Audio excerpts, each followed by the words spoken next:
너희 의가 서기관과 바리새인보다 더 낫지 못하면 결코 천국에 들어가지 못하리라. 하늘에 계신 너희 아버지의 온전하심과 같이 너희도 온전하라. 제자들에 대한 예수님의 기대, 요구 수준이 너무 높습니다. 부담스럽게 하고 또 불가능한 일을 하도록 몰아붙이는 분 같습니다. 예수님께서 이 말씀을 하신 진정한 의도가 무엇일까요? 17절 상반절을 봅시다. 내가 율법이나 선지자를 폐하러 온 줄로 생각하지 말라. 원어에는 부정사가 먼저 옵니다. 이어진 내용이 결코 사실이 아니다라는 의미입니다. 사람들은 예수님이 율법이나 선지자를 폐하러 오신 분으로 여겼습니다.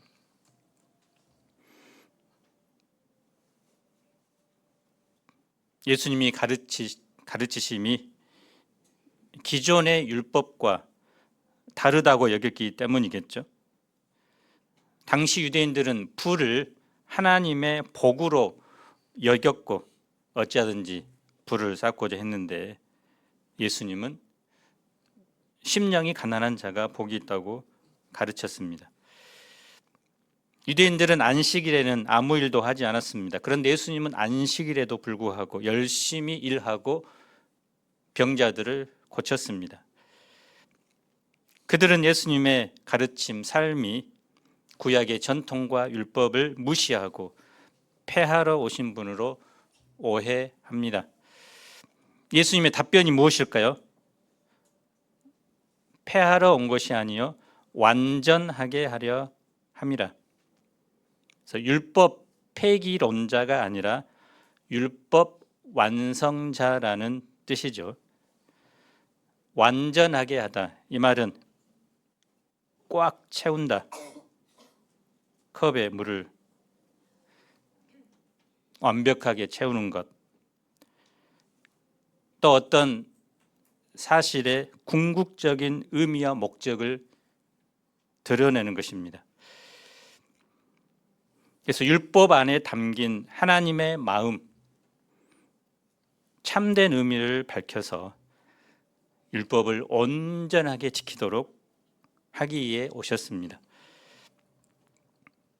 천지가 없어지고 모든 것이 완성될 하나님 나라가 도래하기까지, 그래서 율법은 그 1.1획도 없어지지 않습니다. 율법에 지극히 작은 것 하나라도 빼거나 버리는 자는 천국에서 지극히 작은 자가 됩니다. 만일 예수님이 가르쳐 주신 율법의 근본 정신과 가르침을 행할 뿐만 아니라 다른 사람에게 가르치는 삶을 살 때 그는 천국에서 위대한 자가 됩니다.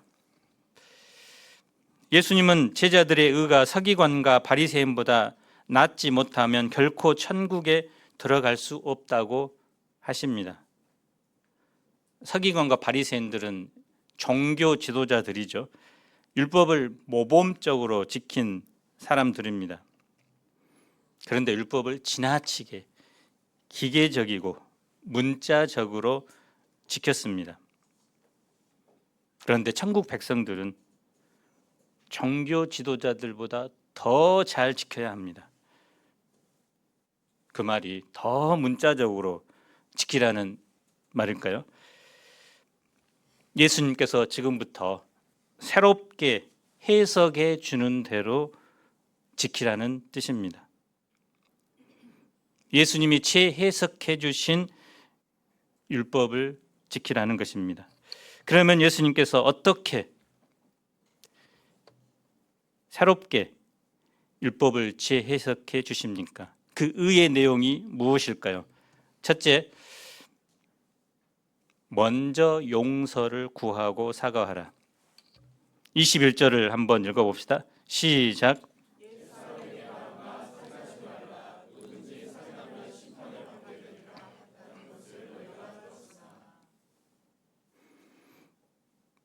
마음으로 어떤 사람을 미워하고 죽이고 싶은 생각이 들더라도 실제로 행동에 옮기지 않으면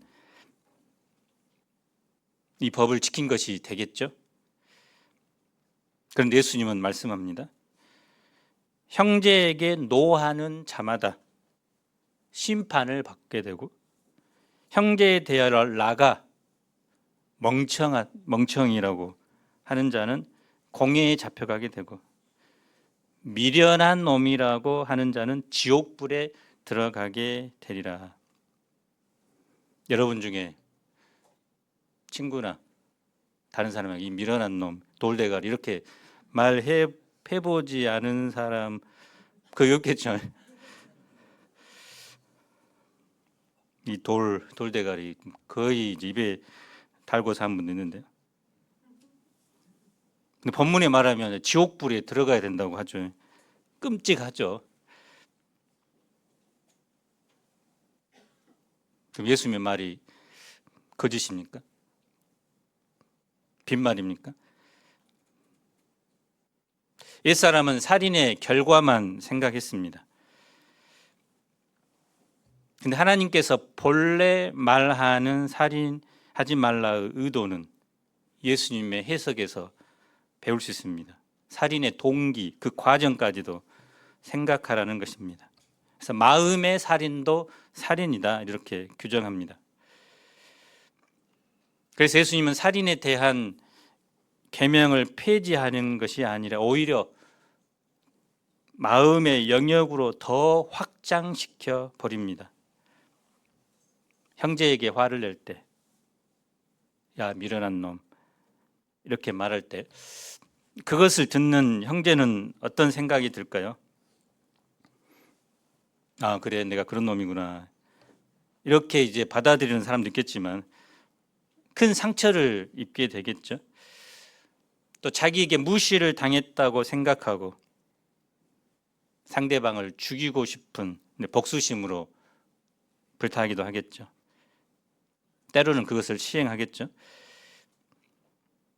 23절, 24절을 읽어봅시다. 시작.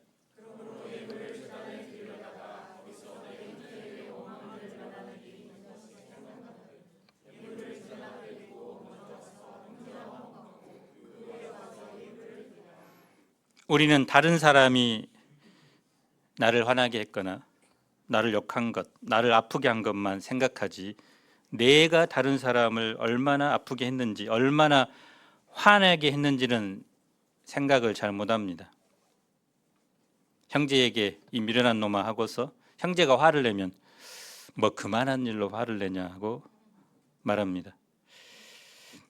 예물을 제단에 드리는 곳은 예루살렘 성전입니다. 또 예수님과 제자들이 있는 곳은 갈릴리입니다.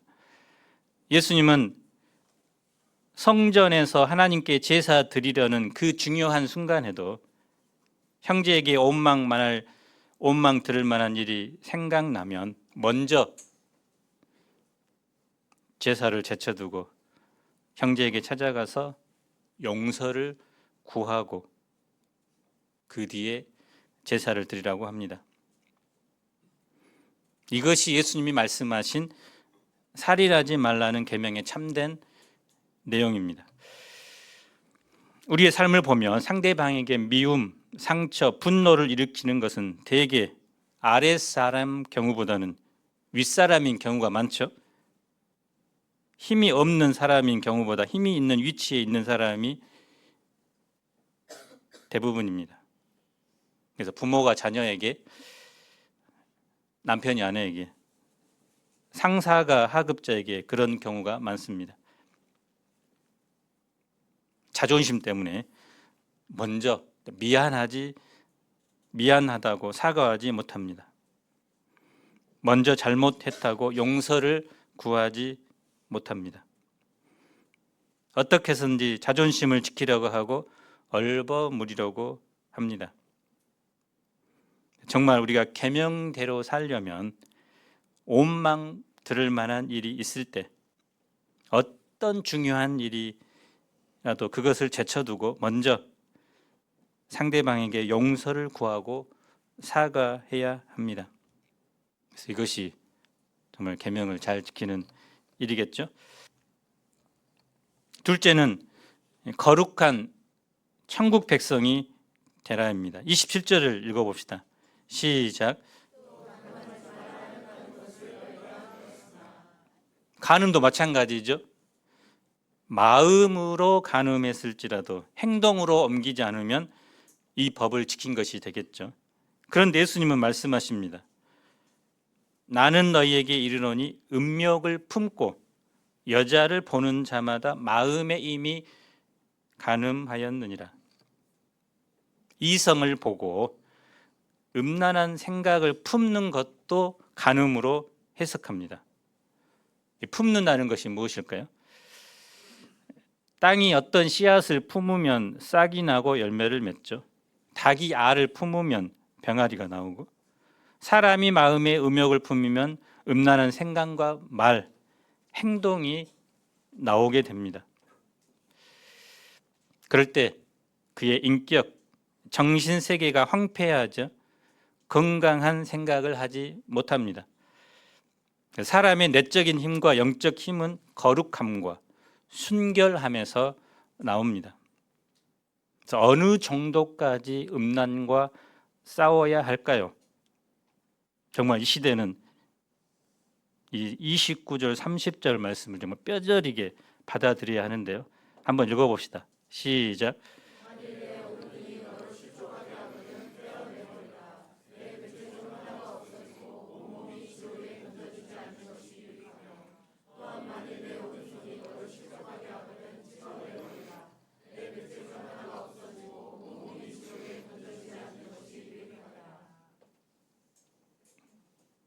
우리가 음란한 생각, 음란한 영상을 한 번도 보지 않고 순결하게 사는 사람 있나요?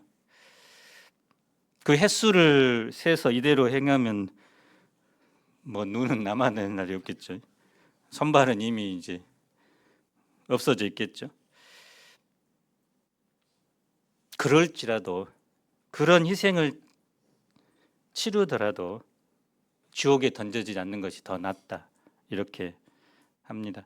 이 실족하게하다 스칸달리조인데요. 이 단어에서 스캔들이라는 단어가 나왔습니다. 이 스캔들, 매우 충격적이고 부도덕한 사건, 또 불명예스러운 소문을 말하는데요. 원래 의미는 닷, 걸림돌입니다. 그래서 눈을 통해서, 손을 통해서 죄로 전이됩니다. 죄를 범하면 오른눈을 빼버리고 오른손을 찍어버리라는 한 것은 사실은 과장법이죠. 이렇게 하라는 것은 아니겠죠. 그러나 그만큼 죄와 피 흘리기까지, 자기 지체를 떼어버리기까지, 이 눈 때문에 내가 음란한 생각을 하니까 이 눈을 이제 빼넣어버리도록, 이 손 때문에 음란한 행위를 하니까 이 손을 잘라버릴 정도로, 그 정도의 각오를 가지고 죄와 싸우라는 것입니다. 음란은 불과 같은 속성을 가집니다. 불씨가 작을 때는 후 하면 금방 꺼지죠. 그러나 불꽃이 커지면 걷잡을 수 없습니다. 그 불에 온몸이 타버립니다. 그래서 불조심하듯이 항상 조심하라는 것입니다. 불꽃이 튈 수 있는 환경을 만들지 않는 것이 가장 좋습니다. 만일 불꽃이 튈 환경이 가능성이 있으면 눈이라도 뽑고 손이라도 잘라라고 말합니다. 그래서 죄에 넘어지는 이유는 단호한 태도가 없기 때문입니다. 그래서 우리가 음란한 시대에 분명하고 단호하게 죄와 싸움으로 거룩한 천국 백성이 되기를 기도합니다. 31, 32절을 봅시다. 율법은 이혼하려면 이혼 증서를 써주도록 규정합니다. 조선시대는 아내를 내쫓을 수 있는 7가지 허물 7거지악이 있었습니다. 시부모를 잘 섬기지 않는 것, 아들을 낳지 못하는 것, 행실이 부정한 것, 질투하는 것, 유전병을 지닌 것. 6번째는 말이 많은 것. 이것 좀. 7번째는 도둑질. 지금의 시각으로 보면 말이 되지 않는 것도 많죠. 근데 예수님은 음행한 연고 없이 아내를 버리지 말라고 합니다. 그래서 이혼의 뿌리를 간음이라고 보신 것입니다. 그래서 이혼을 방지하는 길은 서로에 대한 순결을 유지하는 것입니다. 셋째, 진실한 자가 되라. 율법은 헛맹세하지 말고 맹세한 것을 반드시 지키라고 말합니다. 사람들이 왜 맹세를 합니까?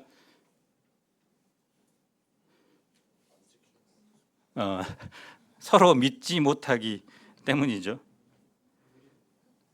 신뢰하지 못하기 때문에 하늘을 걸고 땅을 걸고 맹세합니다. 오늘날은 하늘이 두 쪽 나도 지키겠다, 내 성을 가겠다, 손에 장을 지지겠다라고 말합니다. 근데 예수님은 도무지 맹세를 하지 말라고 하죠. 인간은 머리카락 하나도 희거나 검게 할 수 없는 연약한 존재이기 때문입니다. 다만 예 아니로라고 말합니다. 할 수 있으면 할 수 있다, 그러지 못하면 할 수 없다, 이렇게 말하라고 하죠. 그래야 서로 간에 신뢰가 쌓입니다. 그래서 천국 백성은 이 말과 삶이 일치해야 됩니다. 그래서 진실한 자가 되어야 합니다. 넷째, 보복하지 말라. 우리 38절을 읽어봅시다. 시작.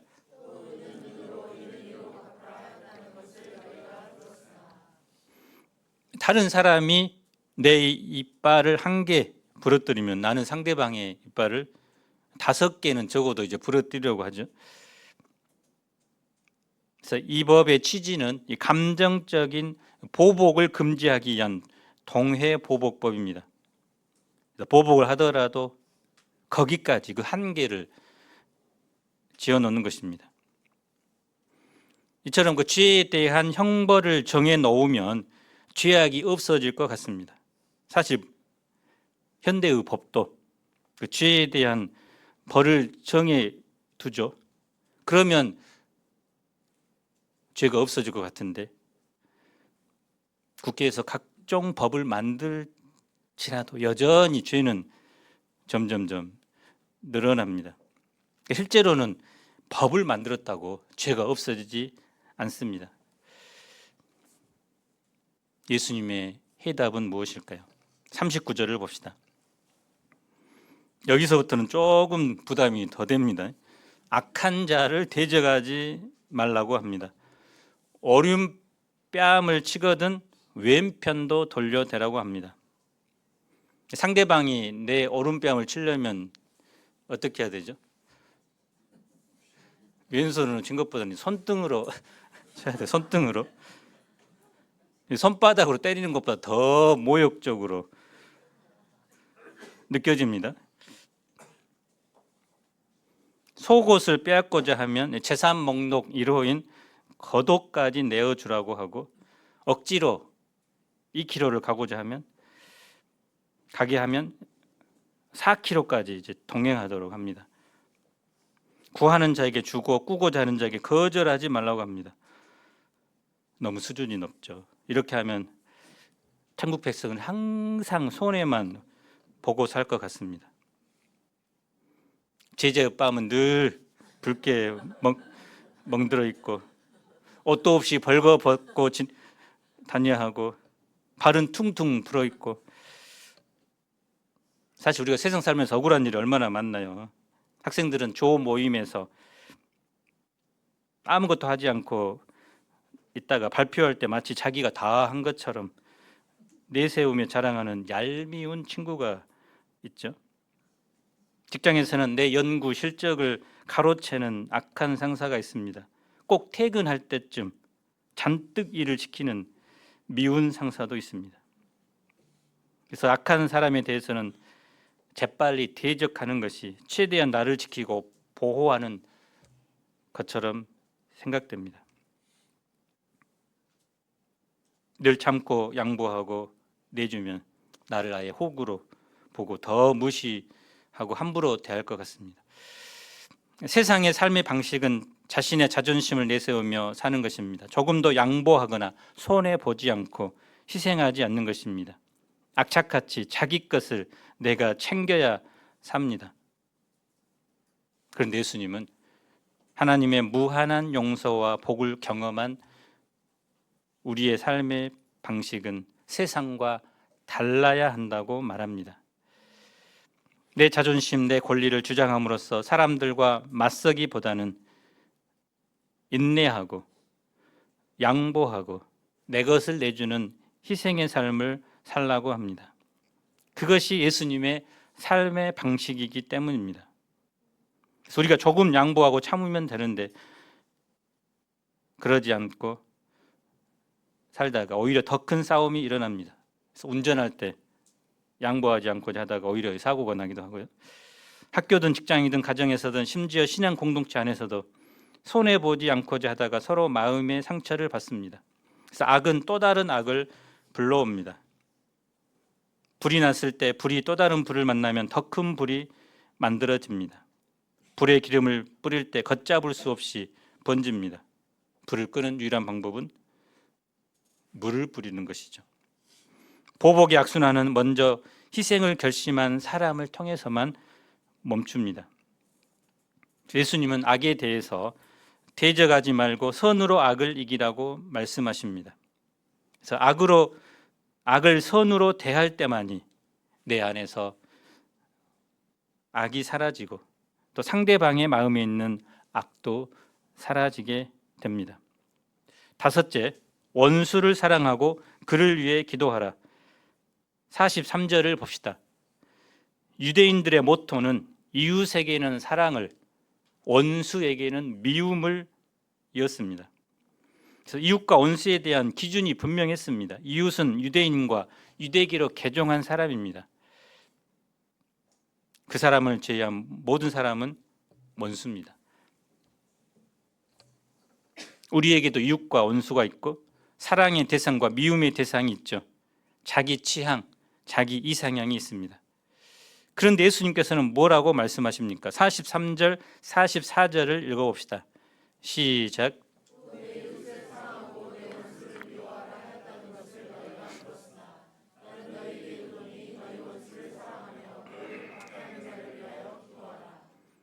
예수님은 원수를 상대하지 말라 정도가 아니라 사랑하라고 합니다.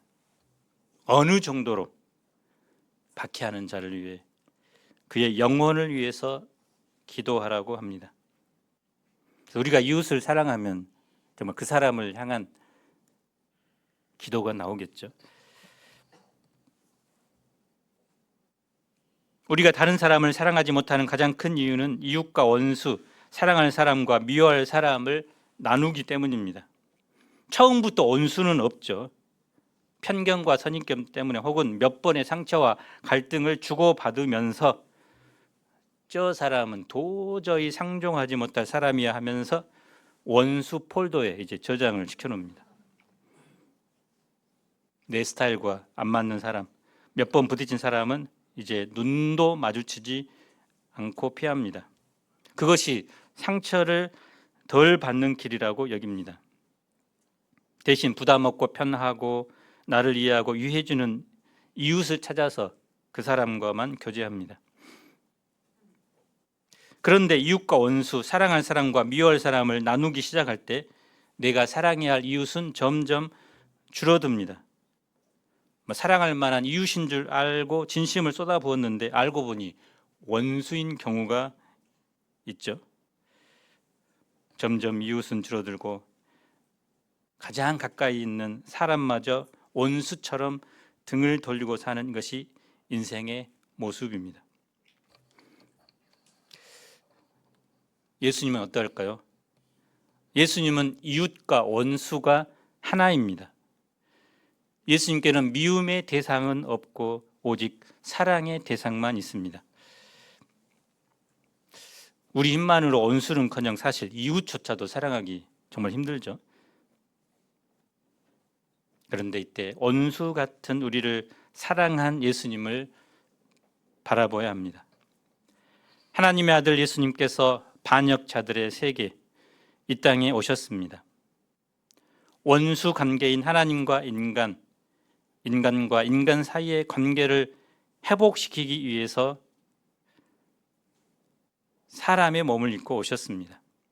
그리고 십자가를 통해서 하나님과 인간, 인간과 인간 사이의 모든 원수 관계를 무너뜨리시고 용서와 사랑의 관계로 회복시켜 주셨습니다.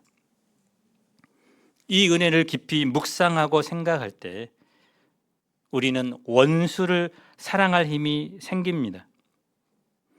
박해하는 자를 긍휼히 여기게 되고 그를 위해서 기도해 줄 수 있습니다. 그래서 내게 정말 상처 준 사람이 있다면 직장에서, 캠퍼스에서 원수처럼만 생각하지 말고 한 번, 두 번 긍휼을 베풀고자 노력해 보아야 합니다. 그래서 먼저 다가가 친절을 베풀어 보십시오. 그리고 그를 위해서 기도해 보십시오.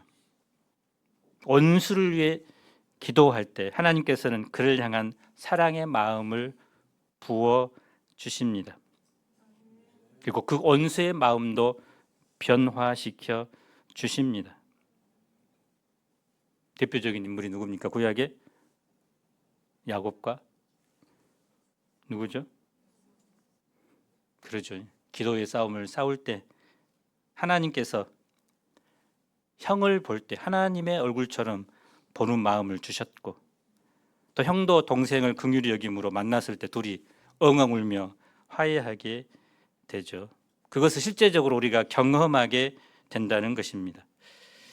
의외로 내 주위에 나의 사랑을 필요로 하는 사람들이 참으로 많음을 발견하게 됩니다. 그래서 모든 사람은 하나님의 긍휼과 자비가 필요한 죄인들입니다. 먼저 하나님을 깊이 경험한 우리가 그 사랑을 베풀어야 합니다.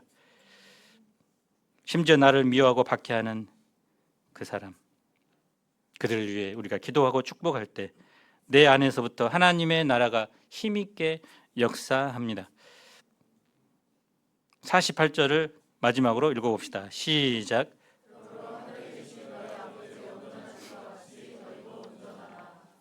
하늘에 계신 아버지는 전능한 분이죠. 정말 거룩한 분이죠. 근데 아버지처럼 온전하라. 예수님은 우리에게 불가능한 임무를 주는 것 같습니다. 예수님 시대의 바리새인과 서기관들 앞에 나온 그 사람들은 스스로에 대해 온전하다 이렇게 여겼습니다. 율법을 잘 지켰기 때문이죠. 사람을 죽이지도 않았고 간음하지도 않았고 헛맹세를 하지도 않았습니다. 그들은 자기들처럼 율법을 완벽하게 지킨 자들이라는 자부심이 있었고, 그래서 병자, 세리, 창녀, 이방인들은 사람 취급도 하지 않고 정죄했습니다. 그들은 율법을 지켰지만 율법을 주신 하나님을 몰랐습니다. 신앙의 형식을 지켰지만 그 안에 담긴 하나님의 마음을 몰랐습니다. 그들은 예수님이 보실 때 속이 꽉 찬 사람이 아니라 빈 사람들이었습니다. 온전하지 않은 사람들이었습니다. 하늘 아버지는 어떤 분이십니까? 하나님 모든 것을 아시기 때문에 의인과 악인을 가려내어 선택적으로 햇볕을 쬐게 하고 비를 내려주셔야 할 것 같습니다. 우리나라에는 지진이 없고 얄미운 일본에만 지진이 일어나게 해야 할 것 같습니다. 그 지진은 우리나라에도 일어나죠. 미세먼지도 중국에만 있고 우리에게는 없게 해야 하지 않을까요? 그러나 하늘 아버지는 햇빛을 악인과 선인에게 두루 비추십니다. 비도 의로운 자와 악한 자에게 골고루 내려줍니다. 하나님은 세상 만민의 아버지십니다. 악인에게도 긍휼을 베풀고 기회를 주시고 인내하는 분입니다. 본문에 온전하라, 이는 율법이나 신앙 양식을 빈틈없이 지키라는 것이 아닙니다. 텔레이오스인데요, 완벽하다, 성숙하다, 특히 이제 목적에 도달하라는 의미입니다. 결함이 하나도 없는 상태라기보다는 하나님이 의도하신 목적에 맞게 충분히 자라난 상태를 의미합니다. 오늘 문맥 속의 의미는 바로 하나님처럼 원수에 대한 차별 없는 사랑, 원수를 향한 기도하는 사람이 되라는 것입니다. 하나님은 사랑에서 제한이 없고 조건 없이 은혜를 베푸는 분입니다. 그래서 제자의 온전함이란 이 하나님처럼 다른 사람을 사랑하며 사는 것입니다. 어제 형제 자매 6명과 또 우리 박정욱 목자 가정 마라톤 대회 나갔습니다. 원래 저는 1km만 뛰어도 이제 숨이 가쁜 사람이었는데 작년에 5km, 올해 이제 10km를 완주했는데요. 뛸 때 그 목표 지점이 있는데 한 7부 능선을 지날 줄 알고 포기하고 싶다. 그런 마음이 듭니다. 그래서 끝까지 인내하고 이제 완주하게 됐는데요. 그 신앙의 수준, 예수님이 우리에게 요구하는 수준, 생각으로는 말로는 뭐 그거 얼마든지 쉽지. 근데 실제로 평소에 훈련하지 않으면 안 됩니다. 그래서 오늘 말씀도 주님께서 우리에게 요구하는 수준이 너무 높지만 단번에 이루어진 것이 아니라 평소에 하나씩 하나씩 훈련하고 실천해 갈 때 우리도 알지 못하는 사이에 우리도 그 목표에 도달하게 될 것입니다. 저도 이제 10km만 뛰고 이제 그만 뛰려고 했는데요. 아침에 기도하면서 내년에는 하프에 도전해야 되겠다. 그 60 되기 전에는 풀 코스도 해야 되겠다. 그러기 위해서 이제 연습을 많이 해야 되겠죠.